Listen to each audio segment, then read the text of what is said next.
health trend that everybody is talking about, CBD oil. Now, it comes from the cannabis plant, and many believe it can help with everything from anxiety and chronic pain to diabetes, even cancer. We're in the midst of a CBD oil boom, with products popping up everywhere. Today, Dr. Sanjay Gupta is here to investigate what exactly is CBD oil, and does it live up to the hype? But first, I asked correspondent Marcia Evacampo to find out how big CBD has truly become.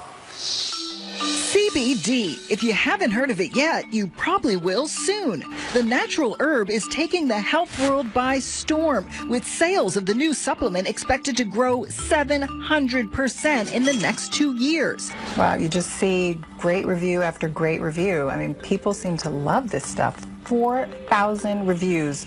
4.5 stars. Short for cannabidiol, CBD is a component of the cannabis plant. Yep, cannabis. But unlike marijuana, CBD does not contain any THC, the psychoactive part of the plant, so it doesn't get you high. Over the last few years, CBD has started popping up in everything from gummies to face cream to toothpaste. There are even CBD treats for your pet. So what does it do? Research has been limited, but proponents say CBD has all the benefits of medical marijuana without the intoxicating effects, helping with insomnia, pain management, and anxiety. There's a revolution, a whole movement happening now with plant-based wellness, which is our primary interest. Celebrating the power of all plants, which have not been properly represented. And the question everyone asks is it legal?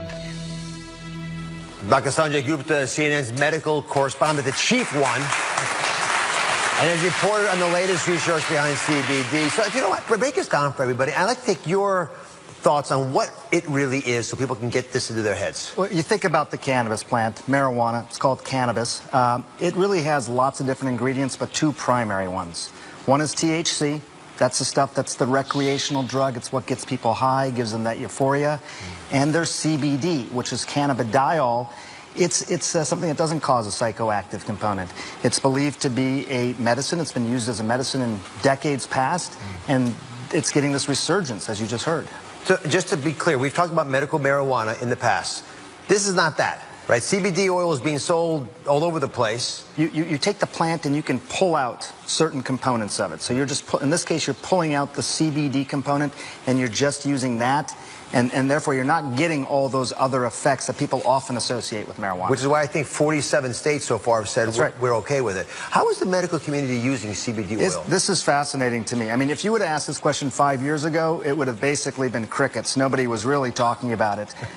Within the last 5 years, you had a medication that was sort of known colloquially as Charlotte's Web. It was for this little girl who had seizures that just could not be treated by all these different medicines she took.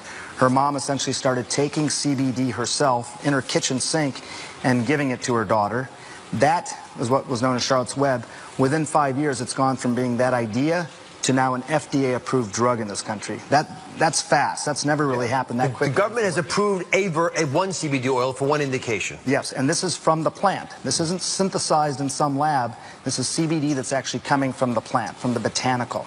So that's a big deal. You actually now have something that's been considered illegal at the federal level, also part of an FDA-approved drug.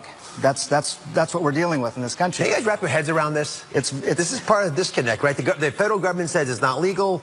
47 states say it is. Kids with seizures are being treated. I mean, and the FDA says, yes, we'll approve it. Yeah. But still at the federal level, it's illegal. What is starting to gain more traction, I think, really is what's happening with opioids in this country.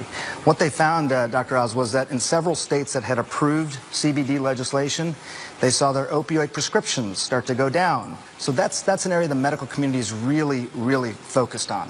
As a neurosurgeon, you're good at this stuff. Explain to me how CBD actually affects the body. Well, we have all these different receptors in our bodies to basically attract and to have these components activate. But because those receptors are everywhere in the body, you could get an impact just about anywhere. Actually, let's show this to everybody, because I made a little model to demonstrate what Sanjay is saying.